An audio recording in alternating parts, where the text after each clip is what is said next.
If you've been watching the Hornets lately, the one thing that should really stand out is the job that Charles Lee has done with this team. Their identity has completely changed. Last year was basically zoo ball. Everybody just shooting whatever shot they wanted. Now, this year they're organized. They playing with pace, and it just looked like night and day. Like, for example, they value possessions, and this is what I mean when I say they value possessions. So this is an example of why I think Charles Lee has done a good job. So you can see Jaylen Brown get a crazy post on Diabate, right? He dunked the ball. They get rowdy. Now, by the way, the Celtics are down 20 points after that dunk. So the very next possession, you're going to see B. Miller going to the post, right? Double team come. He turn around. He shoot a jump shot. So now the Celtics have got a bucket and then a stop. And then they're advancing the ball up. They pushing. They still down 20. And then they end up finding Shireman right here in this corner. And he end up clipping the three. Timeout. Here go Charles Lee right here. So coming out of the timeout, let's see how he gets Charlotte settled down. And this is so good for a young team because this just wasn't there with them last year. So they got this action where they got B. Miller coming off these double screens. And then I want you to see the reads after the timeout because they noticed something in the Celtics defense. So when you see that action on this side, as you can see, once Kobe White has the ball, he got this empty corner right here. And then let's see what this tag man is doing.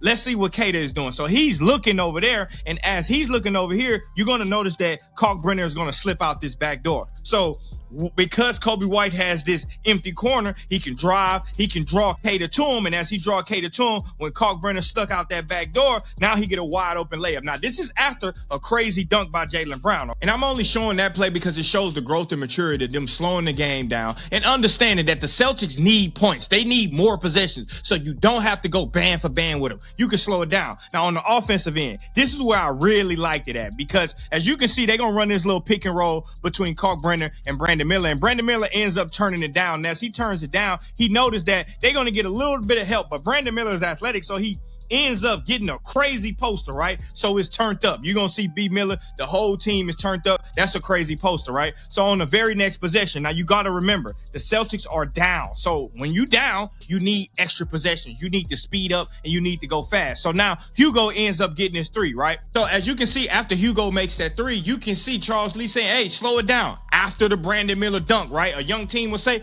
hey, we ready to roll. Let's go. No, not this team. So guess what they do? They end up going into this action. You're going to see Brandon Miller come over here and catch the ball right here. Let's look at the layers of their offense. And by the way, it's 50 seconds left in the quarter. So we definitely want to slow it down and we definitely want to milk some clock because at the end of the day, we up 11. It's no need for us to go band for band with the Celtics. So he ends up slowing it down, right? And then you end up getting a two-man game between Kobe White and B. Miller. Kobe White ends up rejecting. He ends up not getting a shot at the rim, but he does find a wide open Josh Green. Now,